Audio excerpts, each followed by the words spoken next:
में देखिए types of function में एक हम सबसे पहले बता रहे हैं, पहले नंबर पर जो है टाइप्स ऑफ फंक्शन में कई प्रकार का है, जिसमें से कांस्टेंट फंक्शन है, मॉड्यूलस फंक्शन है, सिंगुलर फंक्शन है, ग्रेटेस्ट इंटीजर फंक्शन है, रेशनल फंक्शन है। तो इसमें सबसे पहले हम कांस्टेंट फंक्शन एक्सप्लेन कर रहे हैं आपके सामने। तो इसको देखिए, कांस्टेंट फंक्शन, ये कांस्टेंट फंक्शन होगा। कैसे फंक्शन को डिफाइन करेंगे? A function from R to R, मतलब real number to real number. तो कैसे राइट करेंगे? Function from real number to real number. अब कोई फंक्शन लेट एफ एक्स इसके बराबर रखती है एक्स का, दरअसल एफ एक्स यहाँ पे थोड़ा मैं राइट कर देता हूँ, एफ एक्स वाई के बराबर, Y equal to F X equal to X is called identity. देखिए इसको, सॉरी कांस्टेंट फंक्शन में हमने के लेना था तो के से रिप्रेजेंट कर देता हूँ, वेयर के इज कांस्टेंट। के क्या है? कांस्टेंट है।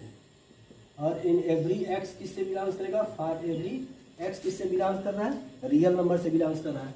अब देखो यहाँ पे कोई कंसीडर कर लेते हैं, F X is equal to, हम Y is equal to F X, कोई नंबर लेकर के 4 जैसे आपको रिप्रेजेंट करते हैं। 4 लेने कांस्टेंट, 7 लेने, कोई भी कांस्टेंट ले सकते हैं। अब इसको कैसे ड्रा करेंगे ध्यान से देखो जैसा। तो अब हम x की वैल्यू जैसे 4 ले लिया, अब y is equal to F X, X की वैल्यू कुछ भी लेते जाओ, और ये तुम्हारा हो गया y, यही तुम्हारा एफ एक्स है जो।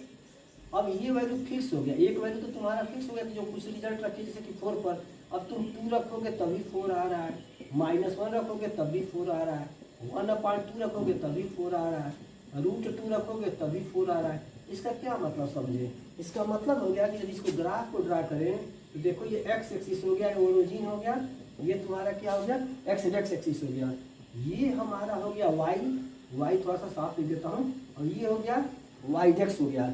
अब क्योंकि y की वैल्यू फिक्स है, कांस्टेंट है, जैसे ये वाला y की वैल्यू यहाँ पे सपोज करो यहाँ से यहाँ तक 4 है, तो ये वैल्यू तो कांस्टेंट हो गया जो है। बाकी तुम चेंज राइट साइड तुम कुछ भी जाओ, देखो प्लस में भी नंबर गया, जैसे यहाँ पे 1 ले लो, 2 ले लो, 3 ले लो, कुछ भी लिखोगे तो 4 पे कांस्टेंट हो गया। और लेफ्ट में जाते हो -1 -2 -3, तभी ये कांस्टेंट हो गया, इसीलिए इसको कांस्टेंट फंक्शन कहते हैं।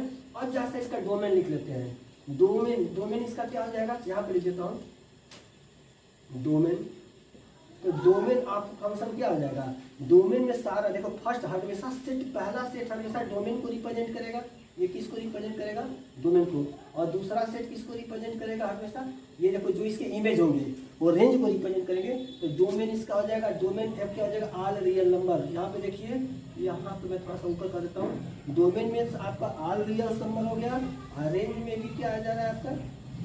अब रेंज में क्या आएगा? रेंज में 4 नंबर फिक्स है, तो रेंज इसका हो जाएगा 4 हो जाएगा, इसमें आर रियल नंबर हो जाएगा।